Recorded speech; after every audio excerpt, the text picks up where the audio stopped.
Hi, in this video, we're going to be going through the settings screen in the ThunderPOS iPad register.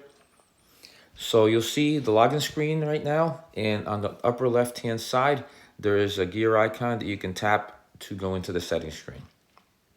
So I'll go through these settings, explain what they do. If we start on the left-hand side, you'll see default register screen. Right now, standard is selected. That is a standard screen where you can scan items and add them to a transaction. There's also a touch screen where the items are displayed as touch buttons, and touching the button will add the item to the transaction. And those buttons are predefined in the back office. You can set those up there. The second button here is the card reader.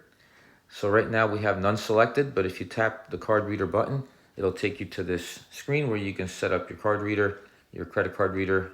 It depends on your settings in the back office as to who your processor is for integrated credit card processing.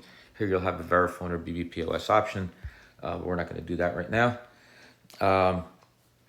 Receipt printer. If you tap the receipt printer button, right now none is selected. ThunderPOS iPad register supports all common star printers, so you can go ahead and select star there, and then also your other parameters so that you can go ahead and connect to that receipt printer. You can also select whether you have a cash drawer, and image printing is used on some star printers, so you would need to select that for depending on the printer that you have.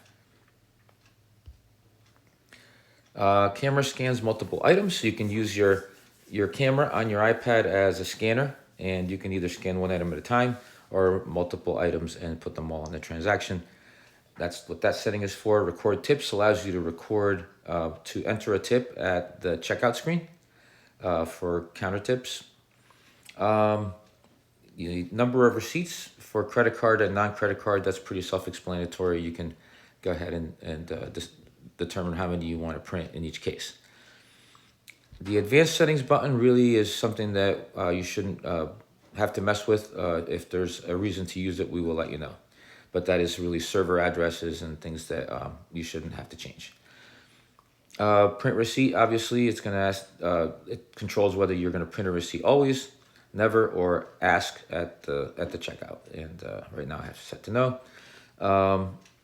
And the next three settings here are just specific information that you may or may not want to print on your receipts, like your credit card signature line, discount information for any promotions that were applied to that transaction, and balance on an account if your customer has a balance.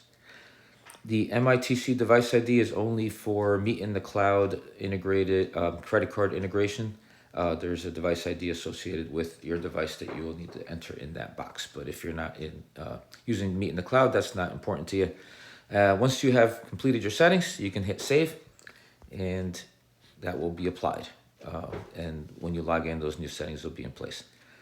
That's it for this video. And if you have any additional questions, refer to our manual, our tutorials, and thank you very much. Bye.